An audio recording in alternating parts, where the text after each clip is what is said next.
الرحمن الرحيم الحمد لله رب العالمين أشهد أن لا إله إلا الله وحده لا شريك له وأشهد أن محمدا عبده ورسوله اللهم صل وسلم وبارك على محمد وعلى آل محمد كما صليت على إبراهيم وعلى آل إبراهيم إنك حميد مجيد وبارك على محمد وعلى آل محمد كما باركت على إبراهيم وعلى آل إبراهيم إنك حميد مجيد أما بعد.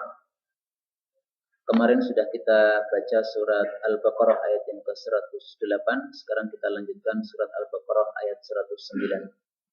A'udzu billahi as-sami'il 'alim minasy syaithanir rajim.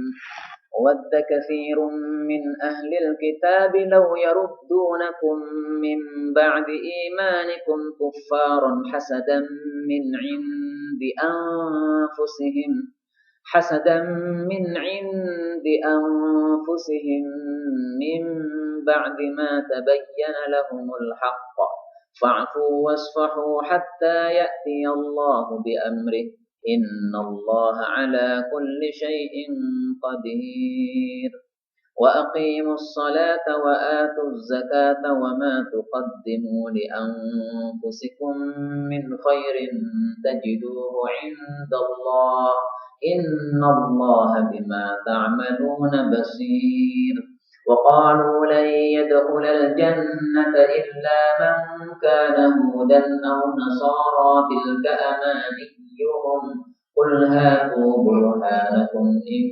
كنتم صادقين بلى من أسلم وجهه لله وهو محسن فله أجره عند ربه ولا خوف عليهم ولا هم يحزنون الحمد لله رب العالمين اللهم صل وسلم وبارك على محمد وآل محمد اللهم ارحمنا بالقرآن واجعله لنا إماما وهدى ونورا ورحمة وذكرنا منه ما نسينا وعلمنا منه ما جهلنا وارزقنا تلاوته آناء الليل والنهار واجعله لنا حجة يا رب العالمين اللهم فقهنا في الدين اللهم علمنا تأويل كتابك الكريم اللهم آتنا في الدنيا حسنة وفي الآخرة حسنة وقنا عذاب النار اللهم اجزي عنا شيوخنا الذين علمونا هذا القرآن يا أرحم الراحمين وصلى الله وسلم وبارك على النبي محمد والحمد لله رب العالمين. Pada ayat yang ke-108 Allah Subhanahu wa taala mengingkari pertanyaan orang-orang Yahudi atau permintaan orang-orang Yahudi kepada Nabi Muhammad SAW, yang permintaan itu sebenarnya bukan permintaan sejati tapi hanya pengingkaran terhadap agama Islam yang dibawa oleh Rasulullah SAW. Itu ringkasan ayat yang ke-108. Nah, ternyata pada ayat 109 Allah Subhanahu wa taala menampakkan isi hati orang-orang Yahudi atau orang-orang ahli kitab terhadap orang-orang beriman. Apa kata Allah? Allah mengatakan wadda, sangatlah ingin, katsirun, kebanyakan atau banyak orang, min ahlil kitab, dari kalangan ahli kitab, yaitu Yahudi dan Nasrani. Ingin apa? Kalaulah yaruddunakum, mereka bisa mengembalikan kalian min ba'di, setelah imanikum, keimanan kalian, yaitu masuknya kalian ke dalam agama Islam, dikembalikan menjadi kuffaran, menjadi orang-orang kafir. Kenapa? Karena hasadan, karena iri atau dengki, min indi anfusihim, dari hadapan diri-diri mereka, min ba'di, setelah ma tabayyan, jelas, lahum, kepada mereka, al-haqqu, kebenaran. Fa'fu, maka maafkanlah, wasfahu, dan longgarkanlah, hatta, sehingga ya'ti Allah itu mendatangkan bi amrihi, dengan perintahnya. Innallaha, sesungguhnya Allah itu ala kulli syai'in, atas segala sesuatu, qadirun, maha kuasa. Ayat ini Allah Subhanahu wa taala mengupas rahasia isi hati orang-orang ahli kitab terhadap kita sebagai umat Islam. Rahasianya adalah bahwasanya mereka tidak menginginkan kita ini menjadi orang beriman. Mereka tidak menginginkan kita itu menjadi orang Islam yang baik. Mereka tidak menginginkan kalau kita itu sholat berjamaah di masjid. Mereka tidak menginginkan kalau kita itu membaca Al-Quran. Mereka tidak menginginkan kalau kita menerapkan syariat Islam di dalam kehidupan kita. Maka Allah mengatakan keinginan ahli kitab adalah lau yaruddunakum min ba'di imanikum kuffara, menjadikan kalian menjadi kafir lagi. Padahal ini sesuatu yang mustahil. Karena orang itu kalau imannya sudah kuat, sudah mengetahui kebenaran, maka tidak mungkin lagi akan menjadi murtad. Kasus orang-orang yang murtad dari agama Islam itu tidak pernah terjadi pada sahabat-sahabat Nabi Shallallahu Alaihi Wasallam yang kuat-kuat, kayak Abu Bakar, Umar, Utsman, Ali, nggak pernah terjadi. Kasus kemurtadan yang ada di dalam umat Islam itu selalu menimpa orang-orang yang lemah imannya, yang mereka belum mengetahui kebenaran dengan seyakin-yakinnya di dalam hatinya. Tapi kalau sudah mengetahui kebenaran seyakin-yakinnya di dalam hatinya, maka tidak mungkin dimurtadkan. Karena itu mereka dalam ayat ini menghendaki sesuatu yang mustahil. Lau yaruddunakum min ba'di imanikum kuffara. Maksudnya mustahil bagi orang-orang yang imannya sudah kuat. Maka karena ini adalah sesuatu perkara yang mustahil, maka mereka tidak mundur dari perkara yang mustahil. Tapi mereka melakukan sesuatu yang mereka inginkan, yang mereka bisa lakukan. Yaitu bahwasanya umat Islam ini tetap beragama Islam silahkan, akan tapi menjauh dari ajaran Islam. Sehingga sekarang sudah berhasil orang-orang ahli kitab menjauhkan umat Islam dari agama Islam. Silahkan dihitung saja wanita muslimah di Indonesia yang pakai jilbab dengan yang tidak pakai jilbab, lebih banyak yang mana. Ini adalah bentuk keberhasilan musuh-musuh Islam di dalam menjauhkan umat Islam dari ajaran Islam. Kalau melepaskan dari agamanya, statusnya sebagai muslim mungkin lebih sulit. Akan tapi mereka mempunyai sebuah kaidah, yaitu bahwasanya meskipun tidak bisa dimurtadkan dari agama satu agama yang lain, akan tapi bisa dijauhkan dari ajaran-ajaran Islam. Dan itulah yang disebutkan oleh Allah Subhanahu wa taala di dalam Al-Qur'an. Surat Al-Baqarah, semuanya sudah hafal. Allah mengatakan dalam surat Al-Baqarah ayat 120, "Walan tarda 'ankal yahud walan nasara hatta tattabi'a millatahum." Orang Yahudi dan Nasrani tidak akan beridho kecuali kalian itu mengikuti millah mereka. Nah, millah ini tidak harus agama. Umat Islam dibiarkan beragama Islam silahkan, tapi nanti ikut Valentine Day. Valentine Day tanggal berapa? Ya, yang hafal-hafal ya. Saya nggak tahu ya. Nah, perlu juga kita mengetahui tanggal berapa itu supaya kita bisa menjaga anak-anak kita, remaja-remaja kita dari hal itu. Karena mengikuti Valentine Day ini termasuk di dalam kategori ayat 120 surat Al-Baqarah ini jelas. Hatta tattabi'a millatahum. Jadi KTP-nya masih Islam, masih sebagai muslim, masih sholat juga, masih berjilbab juga, akan tapi sudah mengikuti millah atau ajaran dari orang-orang ahli kitab itu. Nah, inilah yang dikehendaki oleh ahli kitab dari kita sebagai umat Islam, menghendaki kita menjadi murtad, menjadi kafir. Kalau tidak bisa, maka menghendaki kita mengikuti ajaran mereka atau kita menjauhi ajaran kita sendiri, yaitu ajaran Islam. Karena itu harus berhati-hati terhadap makar-makar musuh Islam, karena kita senantiasa dikepung oleh makar-makar musuh Islam itu dari segala penjuru. Dan Allah mengatakan perbuatan itu dilakukan karena hasadan min indi anfusihim min ba'di ma tabayyana lahumul haqq. Maksudnya apa? Ahli kitab sudah tahu bahwasanya Al-Qur'an benar, Nabi Muhammad SAW benar, akan tapi mereka iri. Kenapa Nabi Muhammad itu munculnya bukan dari orang Yahudi, tapi munculnya dari orang-orang Arab. Ini yang dimaksud dari ayat ini. Hasadan min indi anfusihim. Maka untuk menyikapi mereka bagaimana? Allah mengatakan fa'fu wasfahu. Sudahlah, maafkanlah saja, enggak usah digubris, enggak usah dibalas. Akan tetapi ada batasnya, hatta ya'tiyallahu bi amri, sampai Allah itu mendatangkan perintahnya. Dan memang sudah datang perintahnya, yaitu perang terhadap mereka. Sehingga fa'fu wasfahu ini sudah mansuh atau sudah dihapus karena sudah datang perintah untuk berperang kepada orang-orang Yahudi, Nasrani, dan orang-orang musyrik yang lainnya. Maka surat Al-Baqarah ayat 109 ini termasuk ayat yang turunnya di awal-awal Islam, ketika belum turun ayat-ayat perang. Tapi setelah turun ayat-ayat perang, maka ayat-ayat perang itu termasuk bi amrihi, perintah dari Allah Subhanahu wa taala. Dan Allah itu qadir, maha kuasa terhadap segala sesuatu, maka Allah berhak memerintahkan sesuatu apa saja yang sesuai dengan kebijaksanaan Allah Subhanahu wa taala. Ikhwafillah rahimani wa rahimakumullah, dari ayat ini kita bisa mengambil beberapa pelajaran. Pelajaran yang pertama, hendaklah kita menjauhi perkara-perkara yang yaruddunakum min ba'di imanikum kuffar, yang bisa menyebabkan kita itu sudah kembali menjadi seperti orang-orang kafir, kalaupun kita tidak menjadi orang kafir. Kita menjadi orang kafir, yaitu murtad, ini dosa yang sangat besar, kekal dalam neraka. Tapi ada juga bahaya yang lebih besar daripada itu, yang sering kita tidak merasakannya, yaitu tadi menjauhi ajaran Islam karena mengikuti apa yang diinginkan oleh orang-orang ahli kitab, dan itu sudah dianggap sebagai yaruddunakum min ba'di imanikum kuffara, meskipun dalam berapa persennya. Dan itu juga sudah disabdakan oleh Nabi Shallallahu Alaihi Wasallam. Pesannya Nabi, jangan kembali menjadi kafir. Sebagaimana diriwayatkan di dalam hadis muttafaqun alaih, Nabi Shallallahu Alaihi Wasallam mengatakan, la tarji'u ba'di kuffar. Ini hadis diriwayatkan dari Ibnu Umar. La tarji'u, janganlah kalian itu kembali ba'di, setelah saya, maksudnya setelah kematian saya, kuffar, menjadi seperti orang-orang kafir. Bukan menjadi kafir, tapi menjadi seperti orang-orang kafir. Karena Nabi tahu bahwasanya para sahabatnya itu adalah orang-orang yang imannya kuat.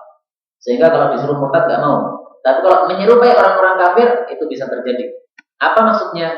Yadribu, memukul ba'dukum sebagian kalian, riqaba ba'din, tengkuk sebagian yang lain. Maksudnya umat Islam pukul-pukulan, saling perang. Itu sama dengan kembali menjadi seperti orang-orang kafir. Karena di masa Nabi Muhammad SAW datang ke Madinah pertama kali, itu suku Aus dan Khazraj ini selalu perang terus. Tapi setelah mereka terkumpulkan menjadi umat Islam, maka Aus dan Khazraj ini menjadi bersaudara. Maka Allah mengatakan, fakuntum bi ni'matihi ikhwana, kalian menjadi bersaudara karena nikmatnya Allah Subhanahu wa taala. Nah, Nabi sebelum wafatnya sudah berpesan, nanti kalau saya mati, kalian jangan menjadi seperti orang-orang kafir lagi alias saling perang. Dan ini sudah terjadi di kalangan umat Islam. Umat Islam modelnya kalau tidak dapat musuh, maka dia cari-cari musuh. Ketemunya saudaranya sendiri. Maka umat Islam ini supaya bersatu, caranya gampang. Harus ada musuhnya. Ngerti Pak ya? Kalau ada musuhnya jadi bersatu. Dan itu terbukti itu. Di Solo dulu pada tahun berapa itu? 2008. Saya masih SMA kalau nggak salah. Nah itu Solo dibakar oleh orang-orang jahat. Karena gara-gara apa itu Pak? Pelengseran Soeharto apa itu. Nah itu kemudian ulama-ulama Solo bisa bersatu. Akan tapi persatuan itu cepat rusak lagi. Gara-gara apa? Tidak ada musuh sekarang. Nah kalau dulu ada musuh, bisa bersatu. Semuanya keluar ke jalan, laskar semuanya keluar ke jalan, dipimpin satu ulama, kemudian menghancurkan orang-orang yang membakar-bakar toko dan rumah-rumah yang ada di jalan-jalan itu. Dan ternyata alhamdulillah mereka semuanya ketakutan karena para pemuda keluar dipimpin oleh para ulama-ulama kita di sini. Tayyib, ala kulli hal, inilah pelajaran yang dapat kita ambil. Janganlah mengikuti sifatnya orang-orang kafir. Salah satunya adalah saling gontok-gontokan antara umat Islam sendiri. Kemudian ayat ini menunjukkan juga bahwasanya hasadan, penyakit hasad yang ada di dalam hati, itu memunculkan penyakit-penyakit yang lain yang lebih besar. Penyakit hasad menyebabkan orang tidak menerima kebenaran, seperti orang-orang ahli kitab. Penyakit hasad menyebabkan orang tidak mau bersedekah. Penyakit hasad orang menyebabkan membunuh orang yang lain. Contohnya siapa? Qabil dan Habil. Karena Habil ini istrinya lebih cantik, Qabil istrinya kurang cantik, maka Qabilnya iri. Maka dibunuhlah si Habil. Ini gara-gara apa? Hasad. Maka hasadnya adalah termasuk perkara yang besar, dan hasad ini disebut oleh Nabi Muhammad SAW sebagai da'ul umam. Itu adalah penyakitnya umat-umat terdahulu. Sebagaimana diriwayatkan di dalam Sunan At-Tirmidzi dari hadisnya Az-Zubair. Nabi SAW mengatakan, "Dabba ilaikum," akan menyerang kepada kalian atau akan merembes kepada kalian, da'ul umami qablakum, penyakitnya umat-umat sebelum kalian, yaitu apa? Al-hasad, yaitu dengki, wal baghdha, dan saling membenci. Hiyal haliqah, itulah yang mencukur. Mencukur apa? haliqatud din, mencukur agama kalian. La haliqatus syar, tidak mencukur rambut kalian, bukan. Maka Nabi mengatakan, demi zat yang jiwanya Muhammad di tangannya, kalian tidak akan masuk jannah sampai kalian itu beriman. Kalian tidak bisa beriman sampai kalian itu saling mencintai sesama umat Islam. Apakah mau saya beritahukan kepada kalian sesuatu yang kalian melakukannya? Jika kalian melakukannya, maka kalian saling cinta. Afshus salama bainakum. Sebarkanlah salam di antara kalian. Dan menyebarkan salam, ini para ulama mengatakan maksudnya adalah salam kepada setiap muslim, apapun mazhabnya. Maka antara mazhab Syafi'iyah dengan mazhab Hambaliyah, meskipun yang satu mengharamkan qunut subuh, yang satu mensunnahkan qunut subuh. Tapi kalau ketemu harus saling salam. Assalamualaikum. Karena ini cuma perbedaan fikih semata. Kalau perbedaan akidah yang sampai kepada kekufuran, maka tidak ada salam. Tapi kalau perbedaan furu', meskipun masalah akidah atau furu' masalah fikih, maka tetap kita sebagai saudara, maka tetap afshus salama bainakum. Ini hadis diriwayatkan oleh At-Tirmidzi dari Al-Zubair. Pelajaran yang ketiga, fa'fu wasfahu, maafkanlah dan longgarkanlah. Apa yang dimaksud melonggarkan? Maksudnya adalah adamul mujazat, yaitu tidak membalas kenakalan mereka atau tidak membalas kejahatan mereka. Sudah, biarkan saja. Kenapa? Karena kalau seseorang ini berada di dalam hidayah Allah Subhanahu wa taala, maka orang-orang yang berbuat jelek itu tidak akan dapat memadharati dia. Dan inilah pesan Allah Subhanahu wa taala di dalam Al-Qur'anul Karim. Allah mengatakan, la yadurrukum man dhalla idza tadaitum. Pada surat Al-Maidah ayat yang ke-105. Ya ayyuhalladzina amanu, wahai orang-orang yang beriman, alaikum anfusakum, urusilah diri-diri kalian sendiri. La yadurrukum man dhal, orang yang sesat tidak akan memadharati kalian idza tadaitum, apabila kalian itu mengambil hidayah atau melakukan hidayah yang diberikan oleh Allah Subhanahu wa taala. Sehingga orang yang sudah meyakini sebuah kebenaran, maka tetap berjalan terus, apapun orang-orang ngomong segala macam, kalau tidak sesuai dengan hidayah yang sudah kita dapatkan dari Allah Subhanahu wa taala, maka enggak usah dipedulikan. Kita mempedulikan diri kita sendiri saja. Mengurusi ketakwaan kita kepada Allah Subhanahu wa taala, jalan terus, karena nanti di akhirat akan diputuskan oleh Allah siapa yang benar, siapa yang salah. Akan tapi ayat ini jangan disalahpahami, bukan berarti tidak boleh kita nahi mungkar. Karena sebagian orang salah paham terhadap ayat ini. Urusilah diri kalian sendiri, orang yang sesat tidak akan memadharati kalian, berarti biarkan tersesat mereka. Bukan begitu. Nahi mungkar tetap dilakukan. Akan tapi ayat ini bicara bahwasanya kita tidak usah mempedulikan orang-orang yang berbuat jahat kepada kita gara-gara kebaikan yang kita lakukan. Terus berjalan dan terus kita lakukan kebaikan kita, maka Allah Subhanahu wa taala yang akan membereskan orang-orang tersebut. Maka Allah Subhanahu wa taala mengatakan hatta ya'ti Allah bi amri, sampai Allah itu mendatangkan perintahnya. Dan yang dimaksud perintah ini sebagaimana tadi sudah saya jelaskan, yaitu adalah perintah untuk jihad fisabilillah. Nah, perintah untuk jihad fisabilillah ini juga disebutkan di dalam Al-Qur'an Al-Karim. Allah Subhanahu wa taala mengatakan udina lilladzina yuqataluna bi annahum zulimu. Ini surat Al-Hajj ayat yang ke-39. Udina telah diizinkan, berarti sebelumnya enggak boleh. Lilladzina yuqatalun, bagi orang-orang yang mereka itu diperangi oleh orang-orang kafir atau disiksa oleh orang-orang kafir, diizinkan untuk apa? Untuk perang juga. Kenapa? Bi annahum zulimu, karena mereka sudah dizalimi. Wa innallaha ala nasrihim laqadir, dan Allah itu sungguh maha mampu untuk menolong mereka. Inilah permulaan ayat yang membolehkan perang kepada umat Islam setelah sebelumnya disuruh untuk sabar, ya. Fa'fu wasfahu, ini perintah sabar. Nah, sehingga di dalam kitab-kitab tafsir sering kita dapatkan istilah ayatus safhi mansukhatun bi ayatis sayfi. Ayatus safhi, ayat-ayat yang bicara tentang wasfahu, yaitu melonggarkan, memaafkan orang-orang kafir, itu mansukh, sudah dihapus bi ayatis sayf, dengan ayat yang isinya pedang, yaitu perang. Itulah yang dimaksud oleh para ulama di dalam kalimat mereka tersebut. Baik. Ayat yang ke-110, Allah mengatakan wa aqimus shalah, dan tegakkanlah salat, wa atuz zakah, dan bayarkanlah zakat. Wa ma tuqaddimu li anfusikum, dan apa saja yang kalian dahulukan untuk jiwa-jiwa kalian min khairin, dari kebaikan, maka tajiduhu, kalian akan mendapatkannya indallah, di hadapan Allah Subhanahu wa taala. Innallaha, sesungguhnya Allah itu bima ta'maluna, dengan apa saja yang kalian lakukan, basirun, maha melihat. Jadi selain Allah Subhanahu wa taala memerintahkan untuk berperang pada ayat sebelumnya, yaitu hatta ya'tiyallahu bi amrih, maka Allah Subhanahu wa taala juga mengingatkan umat Islam supaya memperbaiki dirinya masing-masing dengan cara melakukan dua kewajiban ini. Wa aqimus shalah, ini kewajiban yang berkaitan dengan badan kita. Wa atuz zakah, ini kewajiban yang berkaitan dengan harta kita. Apakah perintah hanya ini saja? Perintah di awal-awal Islam hanya dua ini saja. Adapun puasa Ramadan, kemudian yang lain-lainnya, birrul walidain dan sebagainya, itu belum ada kewajiban waktu itu, ya. Sehingga yang diperintahkan memang hanya dua ini saja. Maka jangan dipahami berarti perintahnya hanya dua saja, tidak wajib puasa Ramadan, tidak begitu. Karena ayat ini turunnya adalah di awal-awal Islam.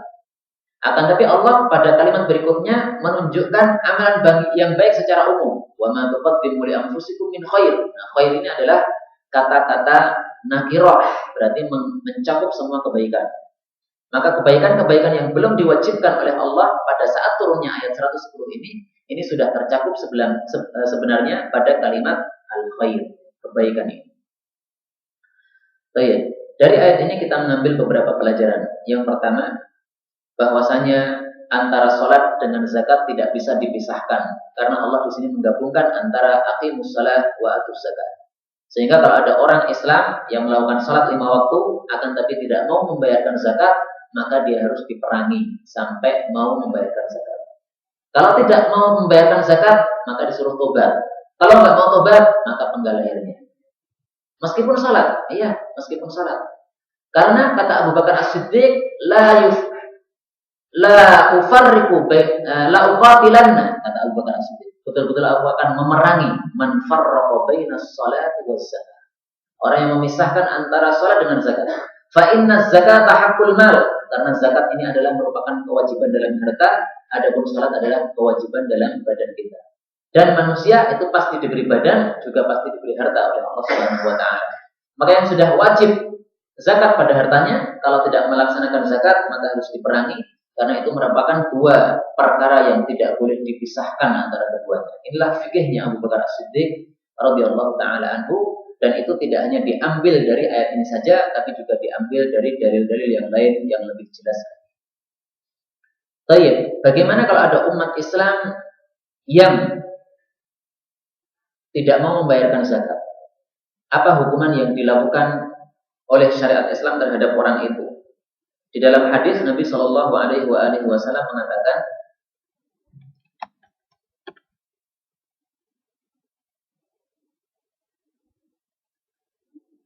man mana'aha, barang siapa yang mencegah zakat, maksudnya tidak membayar, fa inna akhiruha, maka kami tetap akan mengambilnya, maksudnya dengan paksa.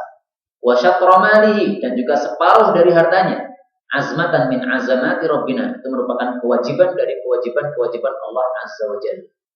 Jadi orang yang tidak mau membayarkan zakat, maka pemerintah Islam ini wajib untuk mengambil zakat yang seharusnya dikeluarkan, kemudian sisa duit yang ada itu diambil lagi separuhnya.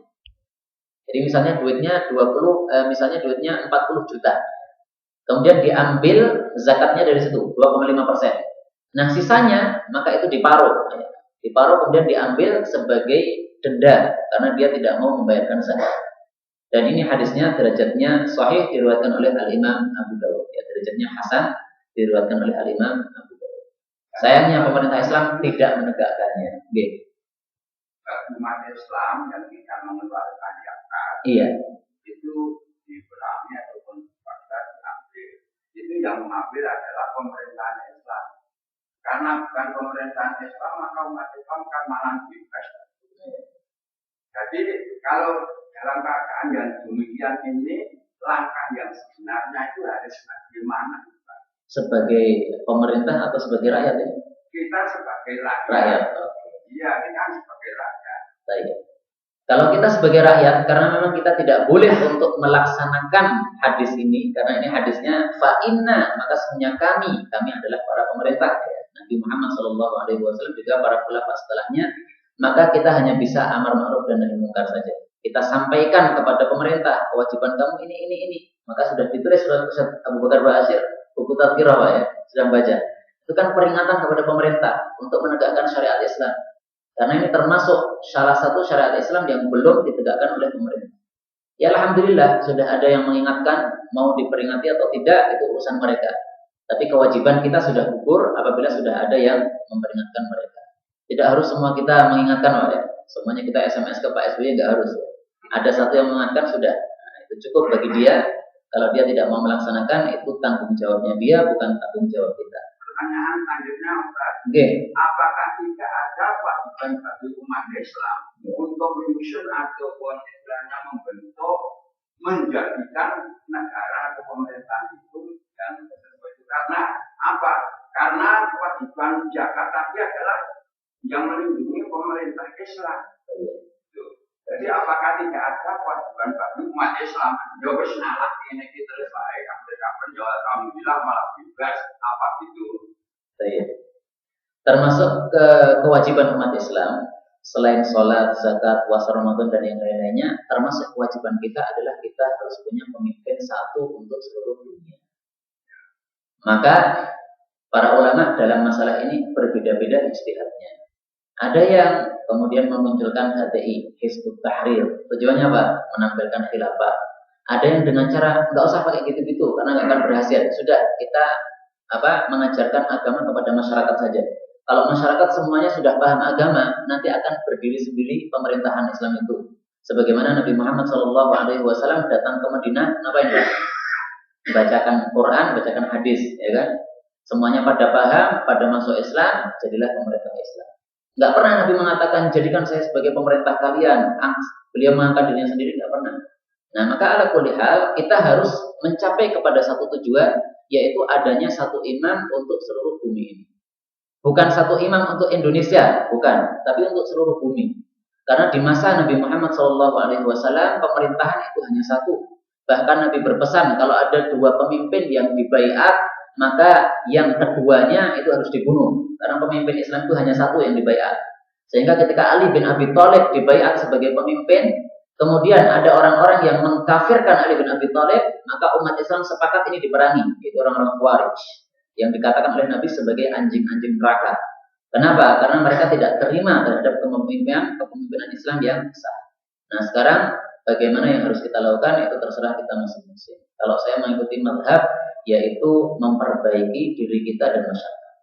Insya Allah kalau sudah baik semuanya, maka nanti akan berdiri sendiri itu pemerintahan yang Islam.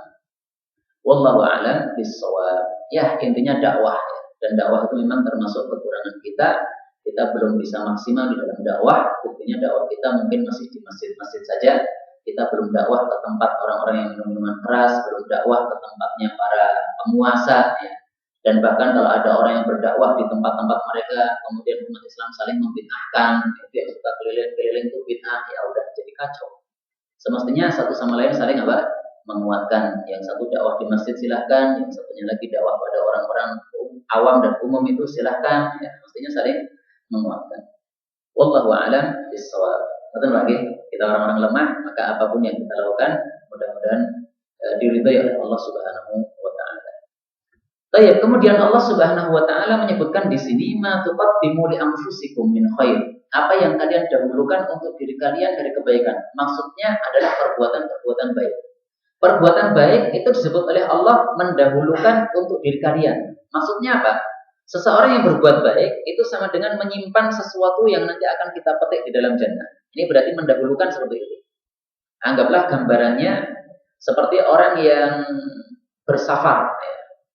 Seperti orang yang bersafar, kalau pemerintah zaman dulu itu ketika mereka bersafar, maka sebelum mereka itu singgah di sebuah tempat, mereka sudah mengirim pembantunya dulu ke tempat itu, ke tempat persinggahan itu.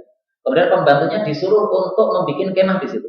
Nah, sehingga ketika para raja itu berhenti di tempat istirahatan itu, sudah kemahnya sudah disiapkan. Nah, maka itu termasuk tuqaddimu li anfusikum gambarannya. Ya. mendahulukan untuk diri kalian. Sebelum kita sampai ke sana, kita sudah siapkan dulu. Maka sebelum sampai kita ke akhirat, kita sudah siapkan dulu dengan amalan-amalan kita. Maka semua amalan kita, amalan-amalan yang baik itu sama dengan tuqaddimu li anfusikum. Kita infak misalnya memberikan duit kepada orang, nah itu adalah tuqaddimu li anfusikum. Tapi kalau duit kita makan, duit kita gunakan untuk mempermewah rumah kita dan sebagainya, itu bukan tuqaddimu li anfusikum. Itu tuqaddimu lid dunya. Tuqaddimu li anfusikum itu adalah sesuatu yang infak atau sedekah yang meridai Allah, meridhakan Allah Subhanahu wa taala. Apa kata Nabi Shallallahu alaihi wasallam tentang masalah infak ini? Beliau mengatakan